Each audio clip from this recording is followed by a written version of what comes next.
NCERT class 10 science, हमारा chapter 4 है carbon and it's compounds. हम लोग क्लास नंबर 3 देखते हैं। क्वेश्चन नंबर 21 है, right the electronic dot structure of ethane. तो ईथेन C और H है, C2H6 होता है ईथेन। तो C वैलेंस इलेक्ट्रॉन 4 और हाइड्रोजन का 1 है। तो यहाँ पर हमारे पास 2 C हैं, तो दोनों C को हम लोग बीच में बनाएंगे। और यहाँ पर 4 है, तो इसको 4 इलेक्ट्रॉन्स और चाहिए।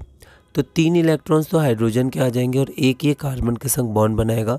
ठीक उसी प्रकार ये कार्बन भी वैसे ही शेयर करेगा।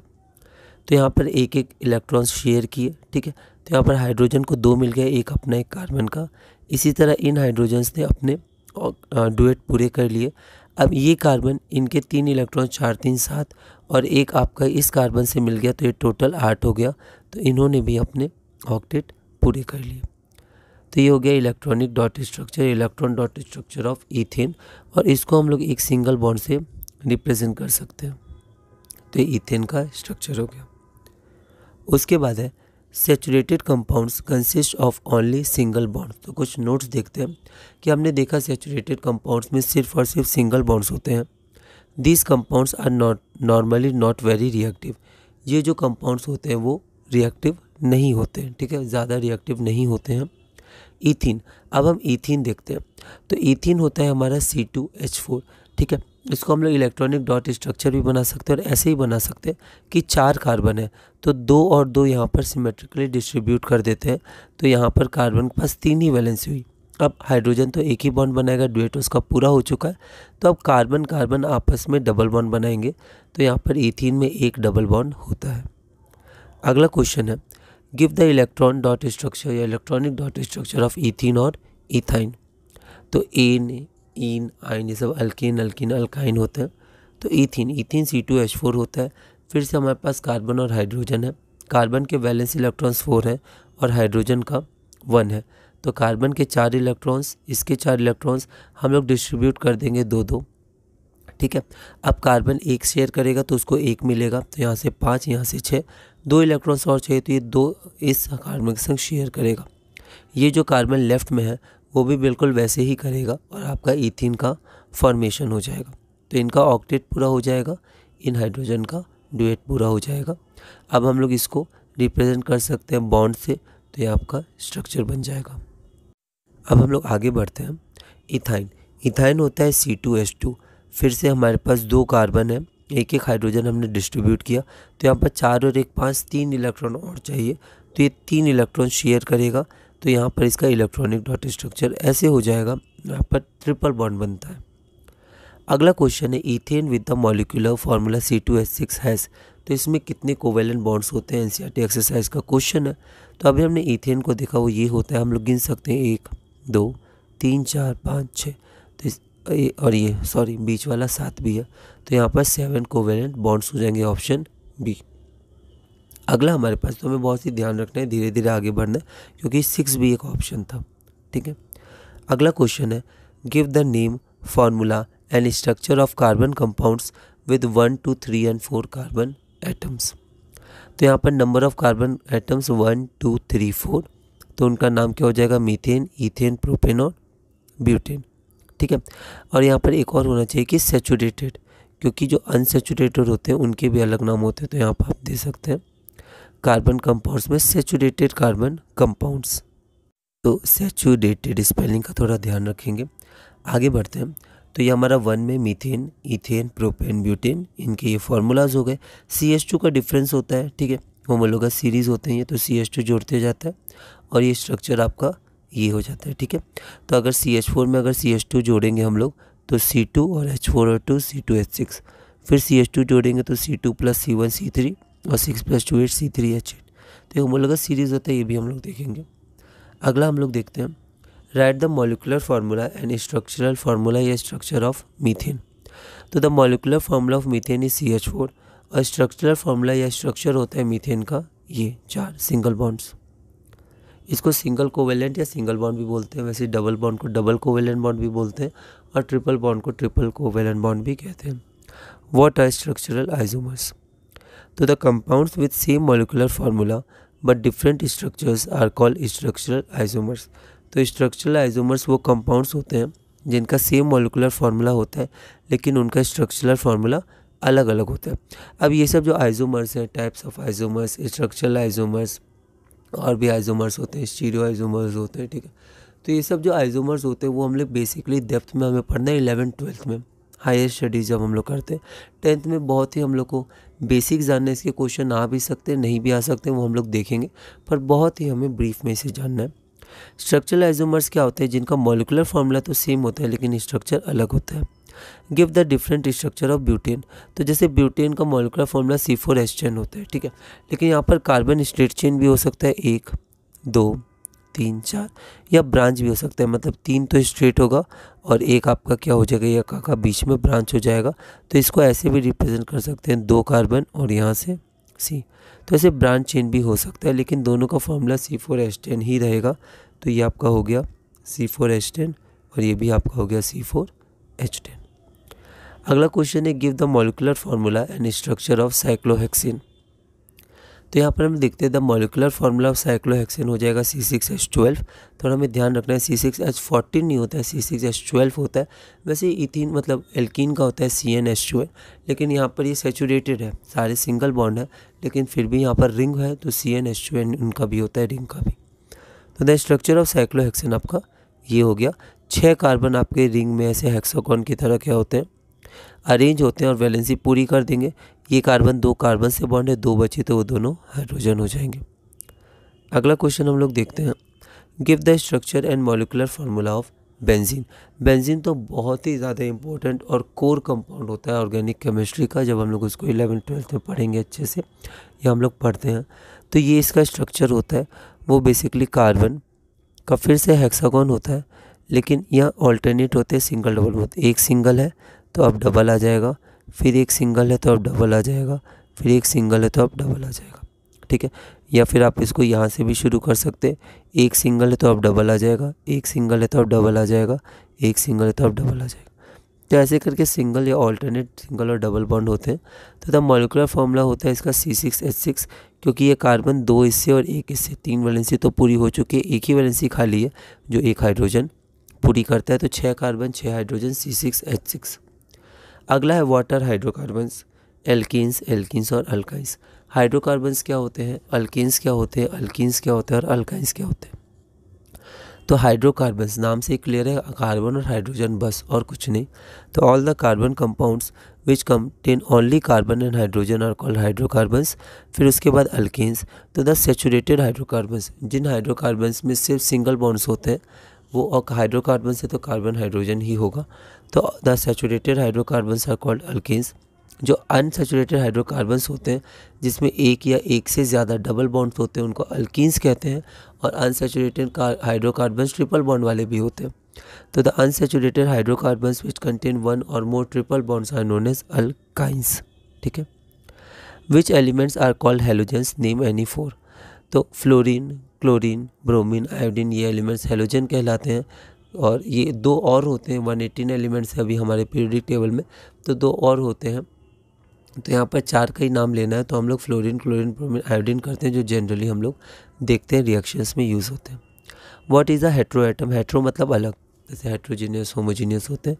हेट्रो एटम क्या होता है? तो हेट्रो एटम होता है जो हमारा हाइड्रोजन से अलग होता है, ठीक है। कार्बन, हाइड्रोजन, कार्बन, जो हाइड्रोकार्बन्स होते हैं वो बेसिकली कार्बन और हाइड्रोजन ही होते हैं। तो कार्बन के कंपाउंड्स में कार्बन तो होंगे, हाइड्रोजन भी होंगे अगर हाइड्रोकार्बन से, तो पर अगर हाइड्रोजन के अलावा कोई और एलिमेंट है जैसे ऑक्सीजन, सल्फर, नाइट्रोजन, ठीक है, क्लोरीन, ब्रोमीन, फ्लोरीन, तो ये सब क्या होते हैं, इन सबको हेट्रो एटम्स कहते हैं। तो ये कैसे होते हैं? तो जो हमारा एल्किन्स होता है उसमें एक हाइड्रोजन को हटा के अगर कोई और एटम आ गया तो वह हेट्रो एटम माना जाता है, हेट्रो एटम होता है। तो the element replacing hydrogen in hydrocarbon, मान लेते हैं हमारे पास एक हाइड्रोकार्बन है मीथेन, इसमें से एक है छट के क्लोरीन आ गया तो ये हेट्रो एटम हो गया, ठीक है। तो the element replacing hydrogen in hydrocarbon is referred to as hetero, as a hetero atom. Note में देखना है the hetero atoms can also भी प्रेजेंट इन अ ग्रुप, जैसे ग्रुप में भी आ सकते हैं, जैसे यहाँ पर H को हटा के एक एटम Cl भी आ सकता है, या फिर ग्रुप में भी आ सकता है आपका CHO, OCH को लेके आएगा, या आपका आ सकता है OH, O और H, ठीक है। तो ऐसे करके अलग अलग ग्रुप्स में भी आ सकते हैं। फंक्शनल ग्रुप ऑर्गेनिक के कॉन्सेप्ट्स हैं जो हम लोग को आगे क्लासेस में पढ़नी है। What are functional groups, give any 2 examples. तो the hetero atoms and the group, यहाँ ग्रुप हम लोग लिख सकते हैं ग्रुप्स की जगह, ठीक है। तो थोड़ा बहुत हम लोग इंग्लिश भी देख सकते हैं, ठीक है। The hetero atoms and the group containing this confer, ठीक है। तो जो ग्रुप होते हैं जो हेटेरो एटम्स को कन्फर मतलब कंटेन करते हैं, वो कन्फर मतलब देते हैं specific properties to the carbon compounds, हम लोग ऐसे लगा सकते हैं। तो जो कार्बन कंपाउंड्स होते हैं उनको स्पेसिफिक प्रॉपर्टीज़ वो देते हैं, जो ग्रुप्स ऐड होते हैं उनके फिजिकल और केमिकल प्रॉपर्टीज़ में चेंज लाते हैं regardless of the length and nature of the carbon chain, ठीक है। तो बेसिकली किस में चेंज लाते हैं, तो चेंज लाते हैं बेसिकली आपके केमिकल प्रॉपर्टीज़ में। फिजिकल प्रॉपर्टीज़ भी होता है पर केमिकल प्रॉपर्टीज़ हम लोग बेसिकली इनके अच्छे से स्टडी करते हैं। Regardless of the length and nature of the carbon chain, मतलब चेन आपकी कितनी भी बड़ी हो कितनी भी छोटी हो, अगर ये OH या CHO ये जो आपके फंक्शनल ग्रुप्स होते हैं ऐड होते हैं तो ये केमिकल प्रॉपर्टीज़ में चेंज लाते हैं, ठीक है। Regardless of the length and nature of the carbon chain and are called functional group, चाहे ब्रांच हो चाहे स्ट्रेट चेन हो चाहे आपकी रिंग फॉर्मेशन हो, कैसे भी हो अगर ये ऐड होंगे तो ये चेंज लाएंगे। फॉर एग्जांपल अल्कोहल हो गया CHO है ना, तो इस वैलेंसी से ये खाली होती है जिससे ये कार्बन कंपाउंड्स में ऐड होते हैं। अगला हम लोग देखते हैं hetero atoms class of compounds of functional groups. तो Cl, Br, I, fluoro, F ये सबको हेलो एल्केन्स कहते हैं, जैसे क्लोरो, ब्रोमो, आयोडो, फ्लोरो। फंक्शनल ग्रुप्स ये होते हैं, तो फंक्शनल क्लास ऑफ कंपाउंड्स से हेलो एल्केन्स होते हैं। फार्मूला आपका क्या होता है, तो ये होता है Cl, एक वैलेंसी इसकी खाली होती है, Br की एक वैलेंसी जिससे वो ऐड होते हैं, तो it substitutes for hydrogen atom, hydrogen की एक वैलेंसी होती है उसको हटा के एक वैलेंसी के संग ये ऐड होते हैं। उसी तरह ऑक्सीजन, ऑक्सीजन जो हेटेरो एटम होता है वो अलग अलग फंक्शनल ग्रुप बनाता है, जैसे अल्कोहल OH, एल्डिहाइड CHO का ये स्ट्रक्चर होता है C डबल बॉन्ड O और H। तो आप देख सकते हैं कार्बन की 4 वैलेंसी पूरी हो सकती है, हमेशा ध्यान रखना है कार्बन की 4 वैलेंसी हो, 2, 3 और 4। उसके बाद हमारा कीटोन आता है CO, ऐसे लिखते हैं पर C डबल बॉन्ड होता है कार्बन की 4 वैलेंसी। उसी तरह कार्बोक्सिलिक एसिड, ये सब हमें डेप्थ में और बहुत इंपॉर्टेंट है ये स्टडी करना 11th-12th में जब हम लोग तैयारी करते हैं एग्ज़ाम्स की या कंपटीशन की या समझने के लिए, ठीक है। और जब हम लोग अगर 12th के बाद भी BSc या कोर हम लोग केमिस्ट्री में लेके आगे बढ़ेंगे तो ये सब बहुत ज़्यादा डिटेल में हमें पढ़ने होते हैं। What is homologous series? Homologous series is a series of compounds in which the same functional group substitutes for the hydrogen in a carbon chain. जैसे अल्केन्स होते हैं methane, ethane, propane, butane, pentane, hexane, heptane, ऐसे करके। वैसे alkene होते हैं ethene, propane, butene, pentene. उसी तरह एल्काइन होते हैं, जैसे हमारे इथाइन हो गया, प्रोपाइन हो गया, ब्यूटाइन हो गया। तो इन सब में अगर हाइड्रोजन को हटा के हम लोग कोई फंक्शनल ग्रुप लगाते हैं तो वो सारे होमोलोगस सीरीज़ में आ जाते हैं। ये अल्केन्स, अल्काइंस ये खुद एक होमोलोगस सीरीज़ होते हैं, ठीक है। तो homologous series is a series of compounds in which the functional group substitutes for the hydrogen in a carbon chain. तो अगर कार्बन चेन में सब्स्टिट्यूट हो जाए H की जगह Cl, H की जगह OH, तो वो सब हमारे क्या होते हैं, वो होमोलोगस सीरीज़ होते हैं। अगर सब्स्टिट्यूट नहीं भी हुआ जैसे H ही रहा तो भी हमारा क्या होता है, इसको होमोलोगस सीरीज़ माना जाता है। तो द डिफरेंस बिटवीन, एक पॉइंट देखते हैं, the difference between the mass of the consecutive members of homologous series is 14 unit since they differ by 1 CH2। जैसे पहला अल्केन का CH4 है, इसमें हम लोग CH2 को ऐड करेंगे तो ये मीथेन है, अगला आएगा इथेन, तो C2H6। अब कितना जुड़ा, CH2 जुड़ा, C का 12 यूनिट, हाइड्रोजन का 1 यूनिट, 2 हैं तो +2 मतलब 14, तो ये 14 यूनिट्स हो गए। तो डिफरेंस दोनों में कितना आएगा, 14 यूनिट्स का ही आएगा। तो कंसेक्यूटिव मेंबर्स के बीच में जो डिफरेंस होता है मास का 14 यूनिट का होता है और CH2 यूनिट से वो लोग डिफर करते हैं। अगला क्वेश्चन हमारे पास है, discuss the variation of the physical properties of a homologous series. तो 2 प्रॉपर्टीज़ होती हैं फिजिकल और केमिकल, तो यहाँ पर फिजिकल प्रॉपर्टीज़ के बारे में बोला गया है। तो as the carbon atom increases और the molecular mass increases in any homologous series, the physical properties जैसे मेल्टिंग पॉइंट, बॉइलिंग पॉइंट ये भी इंक्रीज़ करती है, क्योंकि उनके बीच में जो वन डबल फोर्स होता है, ठीक है, जनरली अल्केन ज़्यादा रिएक्टिव या कोई और अट्रैक्शन नहीं होता है, तो उनके बीच में जो डिफरेंट फोर्सेज होते हैं ये हमें हायर क्लासेस में स्टडी करना है, ठीक है। तो उसके कारण क्या होता है, जब मास बढ़ता है तो वो फोर्स बढ़ता है, ठीक है, जिसके कारण बॉइलिंग पॉइंट, मेल्टिंग पॉइंट वो इंक्रीज़ कर जाती है। और भी ग्रेडेशन, मतलब एक यूनिफॉर्म ग्रेडेशन होता है, बढ़ता है वो, ठीक है। और भी फिजिकल प्रॉपर्टीज़ में ऐसा ग्रेडेशन पाया जाता है, जैसे सॉल्युबिलिटी और भी फिजिकल प्रॉपर्टीज़। अगला क्वेश्चन है how is the chemical properties affected in a homologous series. तो जो केमिकल प्रॉपर्टीज़ होती हैं वो अफेक्ट नहीं करती हैं, ठीक है, क्योंकि जो केमिकल प्रॉपर्टीज़ होती हैं वो सेम रहती हैं, जो आपका एक फंक्शनल ग्रुप है वही सब में ऐड होगा। मीथेन में अगर OH ऐड हुआ तो मिथेनॉल, इथेन में तो इथेनॉल, प्रोपेनॉल, तो OH सारे ऐड होंगे। तो केमिकल प्रॉपर्टीज़, तो आपकी जो केमिकल प्रॉपर्टीज़ होती है वो क्या होती है, वो सिमिलर होती है। तो यहाँ हम लोग देखते हैं लैंग्वेज में, the chemical properties are determine solely, मतलब सिर्फ किससे डिटरमाइन होती है, फंक्शनल ग्रुप से। तो the chemical properties are determine solely by the functional group, so the chemical properties are similar in a homologous series. फिर हम लोग देखते हैं क्लास ऑफ कंपाउंड्स और प्रीफिक्स। ये क्या होता है, नोमेनक्लेचर है। नोमेनक्लेचर हमें बहुत ही ब्रीफ में पढ़ना है, ये फिर से 11th में हमें पढ़ना है, जब सेकेंड पार्ट में हम लोग ऑर्गेनिक के बेसिक प्रिंसिपल्स पढ़ेंगे। तो इसमें हम लोग बहुत ही जनरल नोमेनक्लेचर हमें देखना है, जो हम लोग एग्जांपल्स में धीरे धीरे आगे जब क्वेश्चंस करेंगे तब देखेंगे। तो class of compound hello alkene है, तो अगर क्लोरीन है तो क्लोरो जुड़ जाएगा नाम के पहले, ब्रोमीन है तो ब्रोमो, आयोडीन है तो आयोडो, फ्लोरीन है तो फ्लोरो। एल्कोहल सफिक्स होता है, प्रेफिक्स नहीं होता है, वो बाद में जुड़ता है तो ऑल जुड़ता है। तो अगर अल्कीन है तो एन को हटा के ऑल जुड़ेगा। इसी तरह एल्डिहाइड में अल जुड़ता है ना, शुरू में कन्फ्यूजन होता है ऑल और अल में, तो एल्डिहाइड AL है तो अल जुड़ता है। फिर कीटोन, कीटोन में सफिक्स में ओन जुड़ता है। कार्बोक्सिलिक एसिड में ओइक एसिड जुड़ता है सफिक्स में, लास्ट में एन, इन सबको हटा के। एल्किन्स, एल्किन्स में लास्ट में इन जुड़ता है, एल्काइंस में आइन जुड़ता है, ठीक है। आगे बढ़ते हैं। अगला क्वेश्चन है what are the two properties of carbon which lead to the huge number of carbon compounds which see around us. ऐसा क्वेश्चन हमने पहले भी डिस्कस किया था, NCERT इन टेक्स्ट का क्वेश्चन है। तो पहला प्रॉपर्टी कैटिनेशन होता है कि वो अपने मतलब कार्बन कार्बन से स्ट्रॉन्ग बॉन्ड बना सकता है, single, double, triple branch ring में, ठीक है। और दूसरा होता है टेट्रावेलेंसी, वो एक साथ 4 एलिमेंट से बॉन्ड हो सकता है, 4 एटम से। तो इन दोनों के कारण हमारा large number of carbon compounds हमें मिलता है। क्वेश्चन 16 आप रेफ़र कर सकते हैं, या NCERT से ही सारे क्वेश्चंस और आंसर है, तो आप लैंग्वेज रेफ़र कर सकते हैं। अलग अलग जगह से आप लैंग्वेज कैसे लिखना है वो आप देख सकते हैं। अगला क्वेश्चन है give the balanced chemical equation for the combustion of coal, methane and ethanol. तो देखते हैं, तो हम लोग लैंग्वेज भी लिखेंगे क्वेश्चन से, जैसे क्वेश्चन में तो यहाँ से हम लोग लैंग्वेज लेंगे। Balanced chemical equation for the combustion of coal, तो कोल हमारा कार्बन होता है, तो C+O2 CO2 हीट और लाइट हमारा निकलता है। बैलेंस भी करना है हमें, तो ये तो बैलेंस है। मीथेन, तो मीथेन CH4+2O2, नेचुरल गैस का मेन कंपोनेंट भी मीथेन होता है, तो कंबशन ऑफ नेचुरल गैस भी कहा जा सकता था। इसको हमने चैप्टर 1 में देखा था, दिया हुआ है वहाँ पर burning of coal, burning of natural gas. यहाँ पर कंबशन में CO2 और H2O निकलता है, ठीक है। CH4 यहाँ पर है O2, तो हाइड्रोकार्बन्स का कंबशन, तो यहाँ पर हीट और लाइट निकलती है और हम इसे बैलेंस कर सकते हैं। चैप्टर 1 में हमने देखा था क्वेश्चंस इस तरह के बैलेंसिंग के। इथेनॉल, इथेनॉल में फिर से हमारा CO2 H2O होगा, हीट और लाइट, और इथेनॉल का फॉर्मूला में ध्यान रखना है, इथेन से इथेनॉल, तो एक H को हटा के OH जुड़ता है। कई बार इसे हम लोग C2H5 भी लिखते हैं, C2H5OH, कोई दिक्कत नहीं है। ऑक्सीजन CO2 H2O बैलेंस कर लीजिएगा। अगला हमारे पास है, अब ये कुछ नोट है, इसको हम लोग देखते हैं।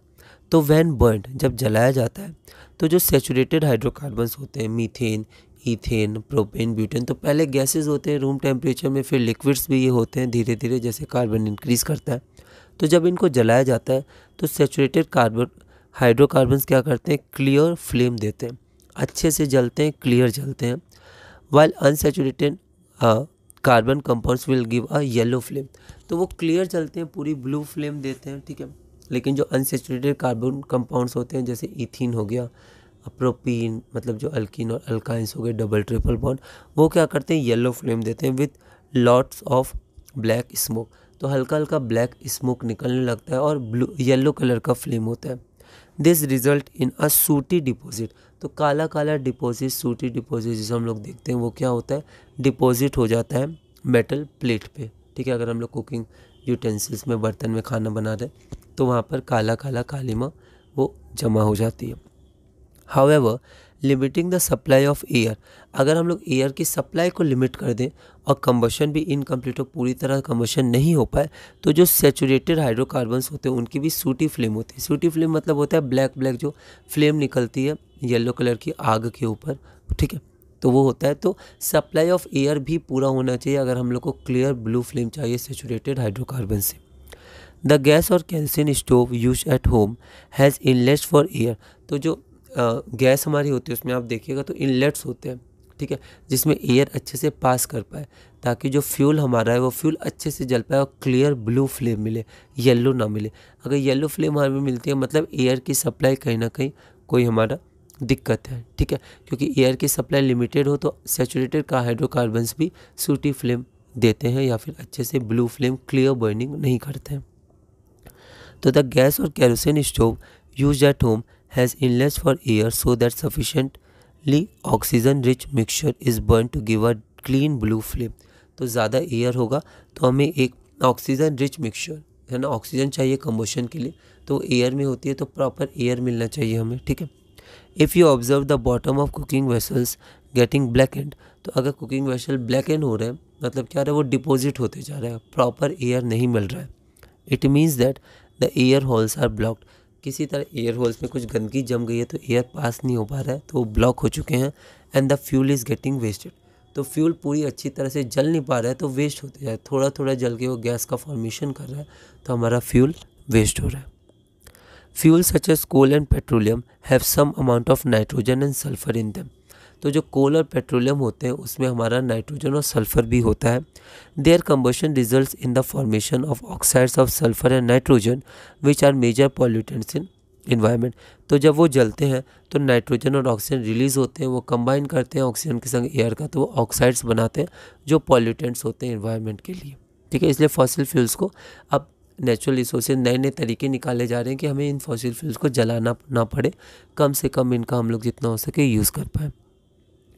अगला है while cooking if the bottom of the vessel is getting blackened on the outside it means that. तो जैसे हमने अभी देखा अगर हम कुकिंग कर रहे हैं, ठीक है, तो अगर बॉटम ऑफ द वेसल वो ब्लैक हो रहा है ऑन द आउटसाइड तो इसका मतलब क्या होता है। पहला, the food is not cooked completely, दूसरा the fuel is not burning completely, तीसरा द फ्यूल इज़ वेट, या चौथा the fuel is burning completely. NCERT exercises का क्वेश्चन है।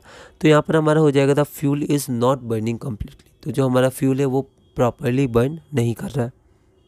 तो यहाँ पर हम लोग पूरा लैंग्वेज में लिखेंगे, while cooking if the bottom of the vessel is getting blackened on the outside it means that the fuel is not burning completely.